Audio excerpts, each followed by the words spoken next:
this. I thought, Domonique, that the 49ers produced the single most impressive victory I've seen from any team this season.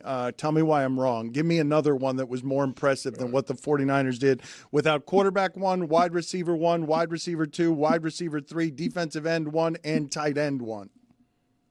It was a very impressive win. I don't know that I could tell you one that was more impressive, but I think I could explain it in a way that makes it a little less impressive. So, like, we can go through all of the X's and O's things, but also football, because there are like so few possessions, the outcomes can be fickle. And when the Rams had 2 fumbles, a missed field goal, a drop pass that led to a missed field goal, a blocked extra point, the 49ers had a fumble that the refs decided wasn't a fumble on forward progress.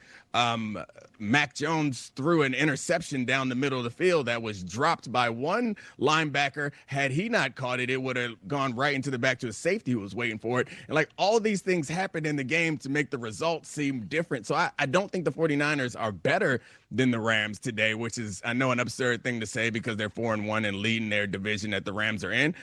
And I don't think that the 49ers played better than them overall last night. But all of the pivotal kind of, it could go this way or could go that way type of plays that decide a game. When you fumble in the red zone, you have a pitch that bounces off a running back's face. All those things went in the 49ers direction. But, I mean, McCorkle still did. I mean, he played well. He had the two-face suit on. That's a big night for McCorkle. There just haven't been that kind of surprise in the league. I know Cleveland beat Green Bay, but to be an 8.5-point dog, to be that injured, does Kyle Shanahan have some sort of secrets when it comes to helping quarterbacks be better? Because while you mentioned that Mac Jones did have some bad throws, it was by percentage. It was only 2 off-target throws, according to PFF, on 49 dropbacks.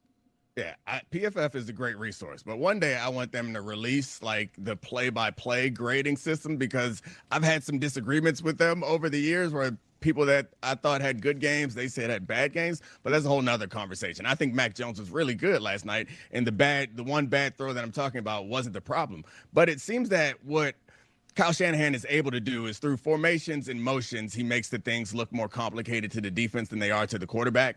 And the Rams have like a marriage of things on their defense that don't match up really well. They have small corners who haven't performed very well and a really great defensive line. So, like, if you have a really good defensive line, you'd love to have big corners who are comfortable pressing, or good corners who have great lateral movement who can press to buy you an extra 1/10 of a second, 2/10 of a second for the pressure to get home. Because they were winning up front, but they were getting rid of the ball so quickly, and they were attacking the linebackers and the cornerbacks, which are kind of the weaker points of the Rams defense. So I think from a scheme standpoint, I'll give Kyle Shanahan a ton of credit, because it never looks that hard for his quarterback. It never looks that confusing. The reads seem pretty obvious, and they attack horizontally, which I think creates like a higher percentage of success.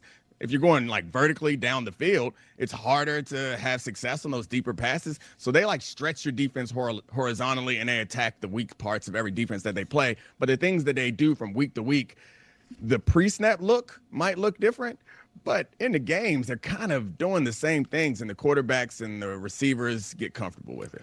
If Shanahan had lost that game last night, it would be 19 times that his teams have blown double-digit leads. That's by a factor of like 10 more than any other coach in the league. What's happening, playoffs included? What's happening there? I mean, I think he gets conservative. Like, he's a conservative type of play caller. What I always kind of respected about Kyle Shanahan was he doesn't want to get the third down. It feels like the way he calls his plays is like, I don't want to get to third down.